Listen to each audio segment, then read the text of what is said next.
Hi மக்களே, எல்லோரும் எப்படி இருக்கிறீங்க? நீங்கள் எல்லோரும் நல்லா இருப்பீங்கன்னு நான் நினைக்கிறேன். ஓகே மக்களே, இன்றைக்கி வீடியோவில் நம்ம எந்த பிளேஸை பற்றி பார்க்க போகிறோம், இதை பற்றி நான் ஏற்கனவே ஒரு ப்ரோமோ வீடியோவில் சொல்லியிருப்பேன். தமிழ்நாட்டில் பல கோட்டைகள் இருக்குது, ஆனால் எந்த கோட்டைகளுக்குமே இல்லாத ஒரு சிறப்பு இந்த கோட்டைக்கு இருக்குது. அது என்ன அப்படின்றத நம்ம இந்த வீடியோவில் பார்க்கலாம். இந்த இடத்த பற்றின தகவல்கள் மிகவும் சுவாரஸ்யமாகவே இருக்கும். அதனால் வீடியோ ஸ்கிப் பண்ணாமல் ஒரு லைக்கை மட்டும் தட்டி விட்டு பாருங்கள்.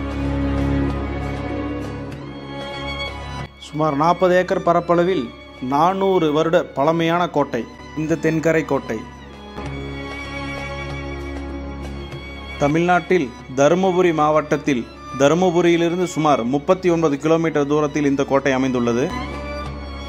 தருமபுரி டு அரூர் பாதையில் அரூரிலிருந்து சுமார் 16 கிலோமீட்டர் தூரத்தில் இந்த கோட்டை அமைந்துள்ளது. சலகண்டேஸ்வரர் நதி அப்படின்ற நதிக்கு தெற்கு கரையில் இருக்கும் கோட்டை என்பதால் இந்த கோட்டை மற்றும் ஊரிற்கு தென்கரை கோட்டை என பெயர் வந்ததுங்க.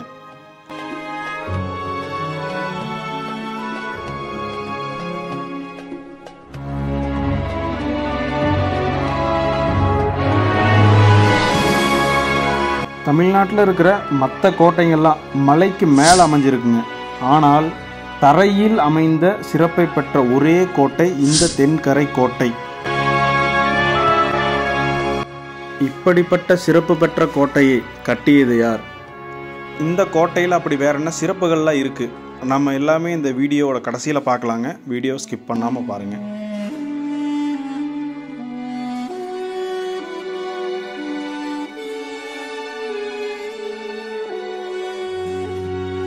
இந்த கோட்டைக்கு உள்ள போகிற வழியே பார்த்தீங்கன்னா ஒரு சுரங்கப்பாதைக்குள்ளே போகிறது மாதிரி இருக்குங்க.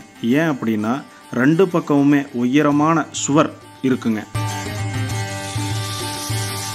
இந்த கோட்டைக்கு உள்ள நுழைந்த உடனே 2 கோவில்கள் இருக்கும். ஒன்று கல்யாணராமர் சுவாமி கோவில், இன்னொன்று சிவன் கோவில், அதாவது நஞ்சுண்டீஸ்வரர் கோவில். இந்த கோட்டையை பொறுத்த வரலையும் நம்ம சந்தோஷப்படக்கூடிய ஒரே விஷயம் என்ன அப்படின்னா, இந்த 2 கோவில்கள் மட்டும்தான் இன்னைய வரலையும் நல்ல முறையில் பராமரிக்கப்பட்டு மக்களோட பயன்பாட்டுக்கு இருக்குதுங்க. ஃபஸ்ட்டு நாம் இந்த கல்யாணராம சுவாமி கோயிலை பற்றி பார்த்துடலாங்க. இந்த கோவிலானது 36 தூண்களை கொண்ட ஒரு கல் மண்டபங்க. இங்கே இருக்கிற ஒவ்வொரு தூணையும் பார்த்துக்கிட்டிங்கன்னா பல கலை நயத்தோட பல சிற்பங்கள் செதுக்கப்பட்டு இருக்குங்க.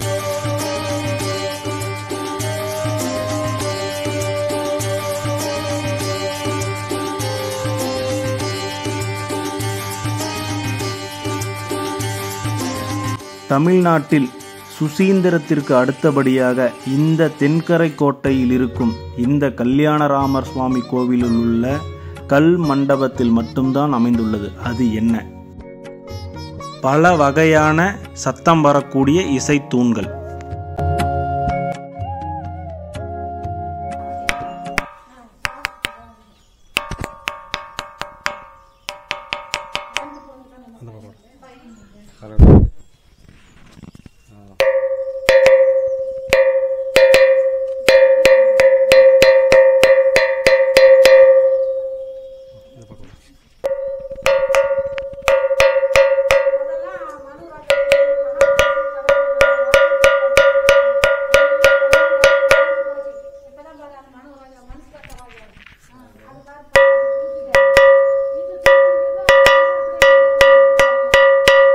இது மட்டும் இல்லைங்க, கடவுளின் தச அவதாரங்களையும் நமது நாட்டிய கலைகளையும் இந்த தூண்களில் நாம் பார்க்கலாங்க.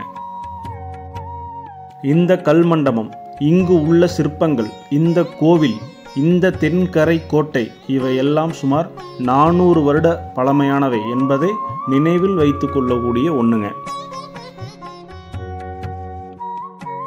இப்போ இந்த கோட்டையினோட வரலாறு பற்றி நம்ம பார்த்துடலாங்க. விஜயநகர ஆட்சி காலத்தில் சுமார் கிபி 14ஆம் நூற்றாண்டில் சீலப்ப நாயக்கர் மற்றும் சென்னப்ப நாயக்கர் ஆகியோரால் கட்டப்பட்டது.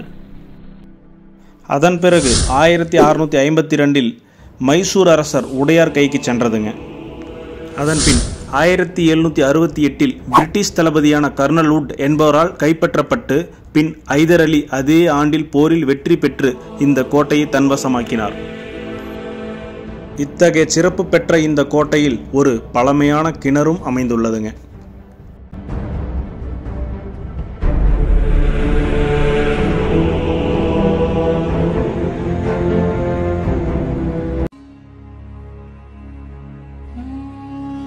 இரண்டாவதாக நம்ம இந்த கோட்டையில் இருக்கிற நஞ்சுண்டீஸ்வரர் ஆலயம் பற்றி பார்க்கலாங்க.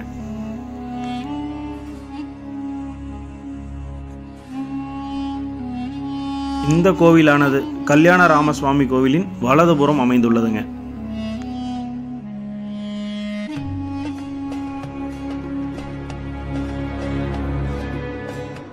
இந்த கல்யாணராமர் சுவாமி கோவிலின் இடதுபுறம் ஒரு தானிய கிடங்கு அமைந்துள்ளது. இதன் நீளம் 20 மீட்டர் உயரமும் 80 மீட்டர் நீளமும் மற்றும் 20 மீட்டர் அகலமும் கொண்டது.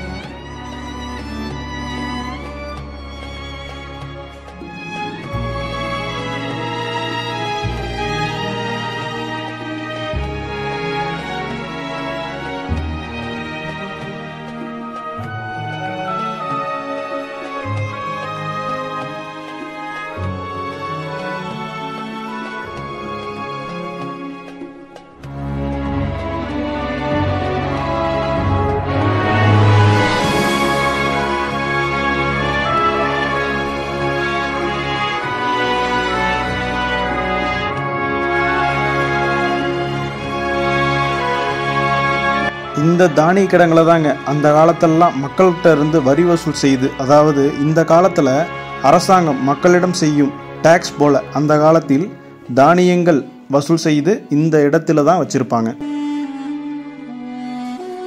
பஞ்ச காலங்களில் அந்த தானியங்கள் மறுபடியும் மக்களுக்கே கொடுக்கப்பட்டு அவங்க அதை பயன்படுத்துவாங்க. நெல், ராகி, சோளம், கம்பு என பல தானியங்களை காத்து வந்த தானிய கிடங்கு இன்று பாழடைந்த நிலையில் உள்ள பரிதாப காட்சி.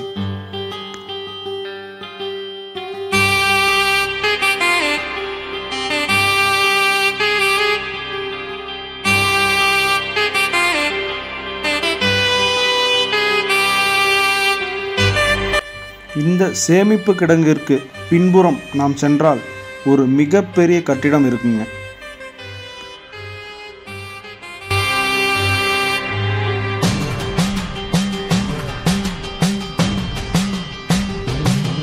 அது குதிரைலாயம். அந்த காலகட்டத்தில் மன்னர்களாலும் படை வீரர்களாலும் பயன்படுத்தும் ஒரே வாகனம் குதிரை. அந்த குதிரையை கட்டும் ஒரு இடமாக இந்த கட்டடம் இருந்திருக்கலாங்க. குதிரை மட்டும் இல்லைங்க, யானைகள், குதிரைக்கான தீவனங்கள் அனைத்தும் வைக்க ஒரு இடமாகவும் இந்த குதிரைலாயம் இருந்திருக்கலாம்.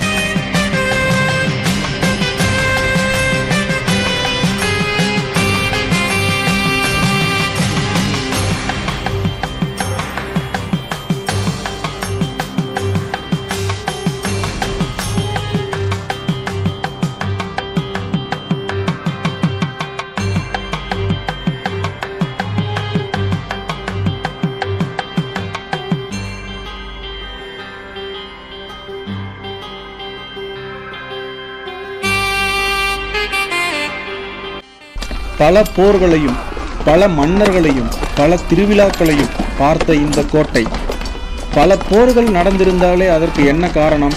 இந்த கோட்டையில் ஏதோ ஒரு சிறப்பு இருந்திருக்கும், இதை கைப்பற்ற வேண்டும் என பல மன்னர்கள் நினைத்திருப்பார்கள். இதனாலேயே இந்த கோட்டையில் பல போர்கள் நடந்திருக்குங்க. அப்படி பல மன்னர்களால் அலங்கரிக்கப்பட்டு பராமரித்து அழகு பார்க்கப்பட்டிருந்த இந்த கோட்டை இன்று பாழடைந்து பராமரிப்பின்றி முற்றிலும் அழியும் தருவாயில் உள்ளது.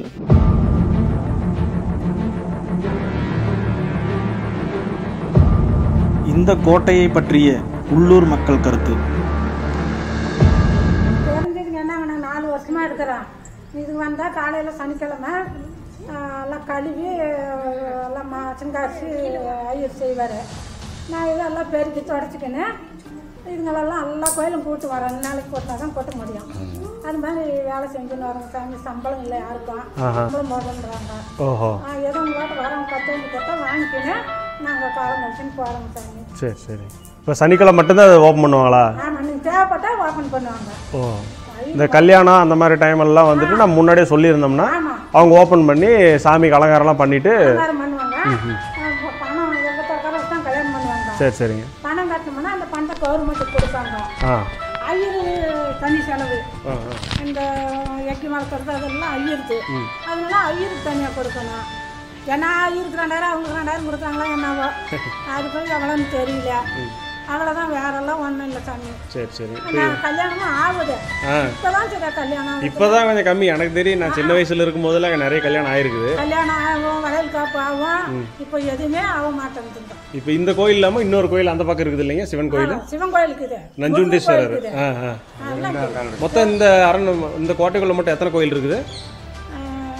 இது ஒன்றா, மினிமம் 2, ஈஸ்வரன் கோயில் 3, முருகர் கோயில் 4, அந்த சின்ன சின்ன கோயிலுங்கெல்லாம் வந்து ஆஞ்சநேயர் கோயில் 2, ஃபுல்லா கோயில்.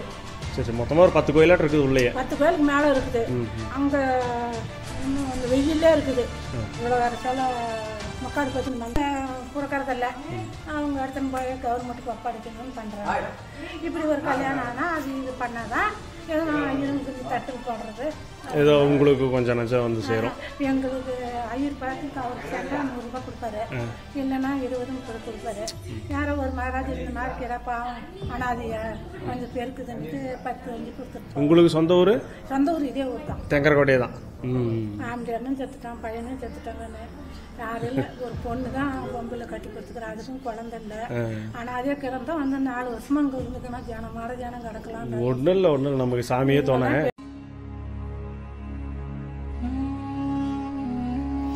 இந்த கோட்டையில் நிறைய சுரங்கப்பாதைகள் இருந்திருக்கலாம் அப்படின்றது உள்ளூர் மக்களால் நமக்கு தெரிய வருதுங்க.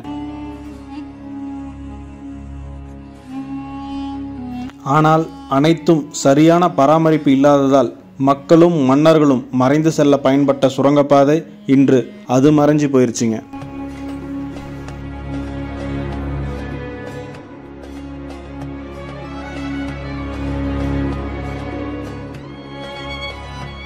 குதிரைலாயத்திற்கு வலதுபுறம் சென்றால் அங்கு ராணியின் அறையும் அதன் பின் ஒரு பெரிய தெப்பக்குளமும் காணப்படுகிறது.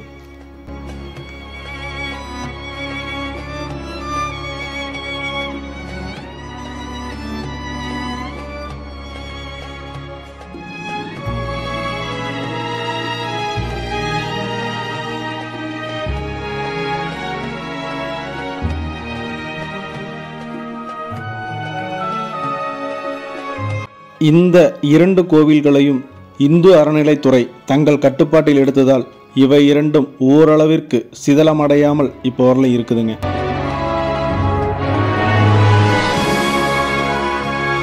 ஆனால் இந்த கோட்டை பராமரிப்பு இல்லாமல் இருப்பதால் பின்வரும் காலங்களில் இவை இருந்ததற்கான அடையாளமே இல்லாமல் போகும் நிலைதான் இப்ப இருக்குதுங்க.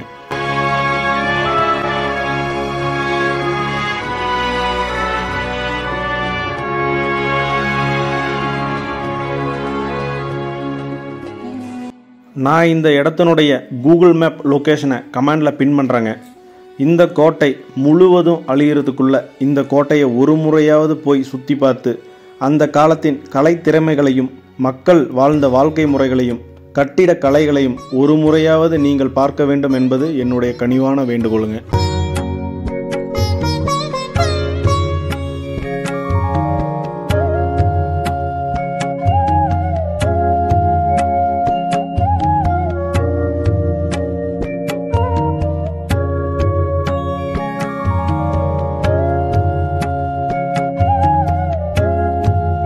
ஓகே மக்களே, இன்னைக்கு போட்ட இந்த வீடியோ உங்களுக்கு ரொம்ப பயனுள்ளதாக இருக்குன்னு நான் நினைக்கிறேங்க. இது போன்ற சுவாரஸ்யமான வீடியோக்கள் உங்களுக்கு வேணுமா? அப்போ நீங்கள் பண்ண வேண்டியதெல்லாம் ஒன்று தாங்க. நம்ம சேனலை சப்ஸ்கிரைப் பண்ணி பக்கத்தில் இருக்கக்கூடிய பெல் ஐக்கனை கிளிக் பண்ணிக்கங்க. அப்படியே நோட்டிஃபிகேஷனை ஆலில் போட்டுக்குங்க. மேலும் இந்த வீடியோவுக்கு ஒரு லைக் போட்டு உங்களுடைய ஃப்ரெண்ட்ஸ் அண்ட் ஃபேமிலிக்கு ஷேர் பண்ணுங்க.